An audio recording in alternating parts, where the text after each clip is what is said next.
Jam-packed, there's no doubt about that, but what about potentially adding driverless cars into the mix? Well, one company is ready to test it out. Fox 5's Jessica Formoso takes a closer look. What do you think about driverless taxis in New York City? I don't think that's a good idea. No. How come? That's so stupid. Well, Waymo wants to bring its fleet of self-driving taxis to the streets of New York City this summer. Google's parent company, Alphabet, which owns Waymo, announced it applied for a permit with the city's Department of Transportation to test out its autonomous vehicles. Cars could glitch. Your phone glitches, iPad glitches. Anything could happen. If approved, during the test phase, the self-driving car would have a specialist in the passenger seat monitoring its moves. However, there will be no passengers since current New York state law prohibits vehicles that operate without a human driver. After all, driving in the concrete jungle can be challenging. Just the traffic alone, everything that has to coincide with the traffic, like you said, the biking, the people don't even look up off their phones, so I wouldn't take action in that. But Waymo is pushing for New York to change its laws, telling Fox 5 in a statement, "We want to serve New Yorkers in the future, and we're looking forward to driving in the city this summer. We will continue to advocate for reforms that enable us to bring the safety benefits of our technology to the state." The autonomous ride-hailing service is already operating in several West Coast cities. This couple was recently in one a few weeks ago in San Francisco. Did you feel safe? I did, yes, by all means. I would love for them to test it here. I think it's a great way to just drive. I think they're very disciplined, and yeah, they don't break rules. Among those who fear their entry into this market, yellow cab drivers. I think it'd be very bad for us.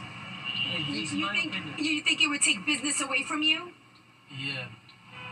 I think that. The executive director of the 28,000-member New York Taxi Workers Alliance, which represents yellow cab, Uber, and Lyft drivers, says in a statement, quote, "The billionaires at Waymo don't just hate workers. They're trying to use political favor to push out technology that isn't even ready on streets that aren't ready." What's the plan for potential joblessness of over 200,000 New Yorkers and the plan to keep 1 million riders a day safe?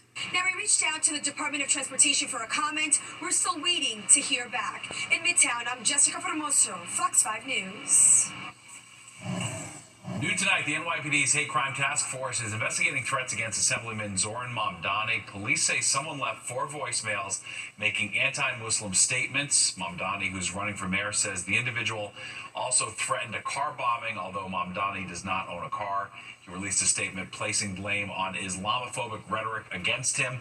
Mamdani says violence and racism have no place in politics. The NYPD says no arrests have been made thus far.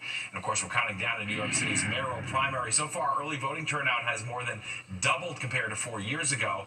Today, City Comptroller Brad Lander cast his ballot early, as did Assemblyman Mamdani and City Council Speaker Adrian Adams. Right now, Andrew Cuomo is leading most polls. Mamdani is following close behind in second place. But in terms of fundraising, Cuomo far outpaces Mamdani. You're talking about billionaires dropping the same amount of money that we raised from 20,000 people over many months in one single week. That is an attempt to buy an election.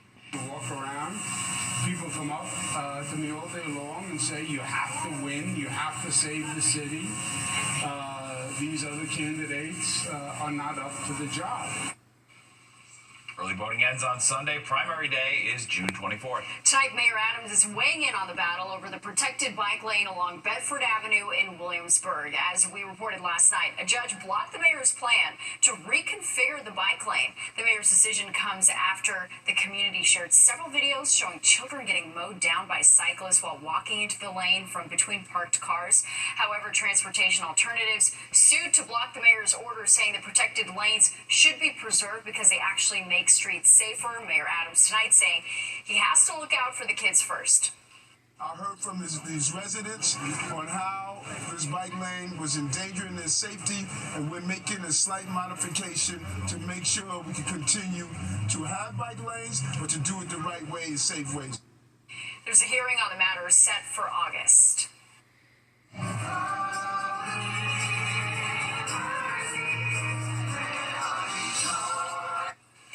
Broadway star is taking center stage in Times Square today for a special Juneteenth performance. All right, it's one of many events happening across the area today to mark the federal holiday. Antoine Lewis has the sights and sounds of Juneteenth in the city.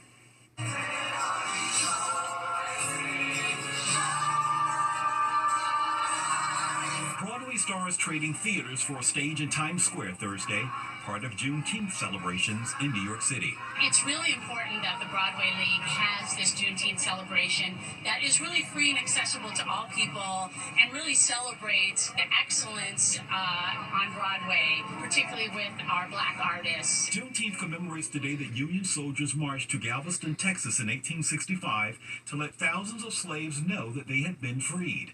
The notification happening some 2 years after President Lincoln signed the Emancipation Proclamation.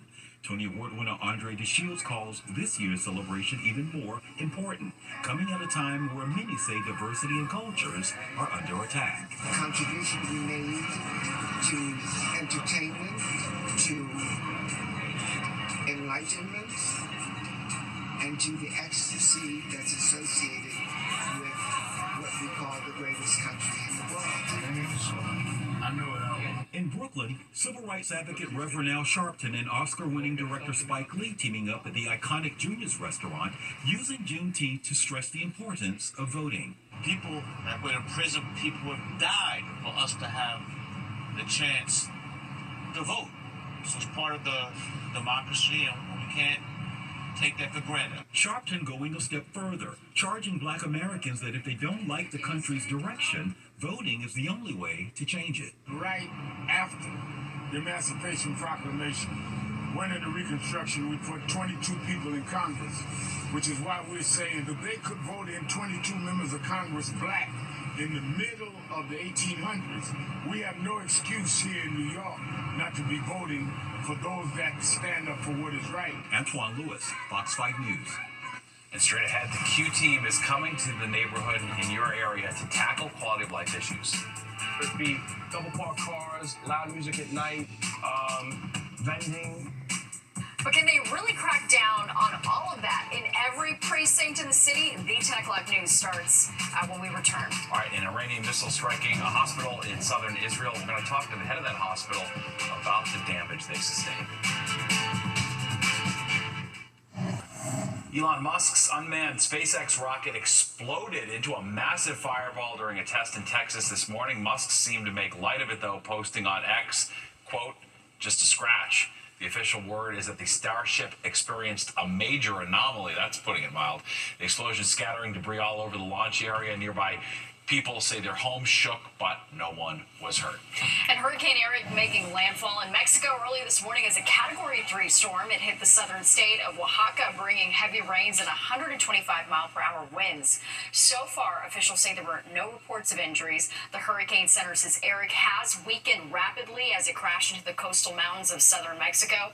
It's likely to break apart tonight and tomorrow. All right, let's get the latest on Eric now from meteorologist Nick Gregory. Hey. And the hurricane, as you mentioned, weakened pretty quickly once it went inland, but you see the track as it came in from the Pacific Ocean, Oaxaca there, and then now it's just to the northwest of Acapulco, but it is weakened considerably. Now just 35-mile-per-hour winds with movement to the northwest at about 12 miles per hour. That's the latest advisory that we have on Eric, and so it's still doing damage, still producing a lot of heavy rain in that area. Again, that tropical moisture will probably be absorbed northward. It might even reach South Texas. We'll have to see how that transition goes along, but that's about the last we're going to hear of Eric. But early season Category 3 hurricane for the Pacific Ocean, and of course the Atlantic has had nothing yet. Very dry conditions.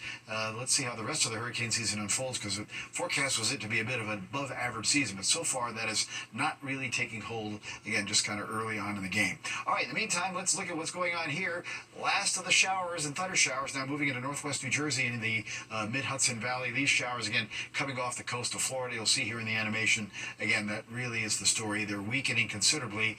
So just the risk of a couple of showers, isolated thunder shower here in the next 1 to 3 hours. That should really be about it. Still pretty mild. We're low 70s. Most of the area a little milder. You get up there by Poughkeepsie and Hartford. Dew points are still high 60s though, so it is still a bit on the humid side. And our heat advisory has ended. So some good news there. Wind southwest, that'll become westerly. A little breezy tomorrow. Again, on the wide view, you see the showers and storms that we had earlier really now falling apart. And as you take a look at the bigger view, a lot of clear weather off to the west, so that moves in tomorrow. But the heat wave will kick in starting on Sunday. We're looking at upper 90s around here Monday and Tuesday. Steve and Natasha. We're ready. All right, thanks, Nick. And let's get back to the latest on the escalating tensions between Israel and Iran. All right, Iran striking a hospital in southern Israel. Coming up, you're going to hear from the man in charge of the hospital, as well as a local group helping in the wake of the devastation. And there's no doubt quality of life crimes in the city are a huge problem. So now the NYPD is getting ready to roll out its Q teams to all corners of the 5 boroughs.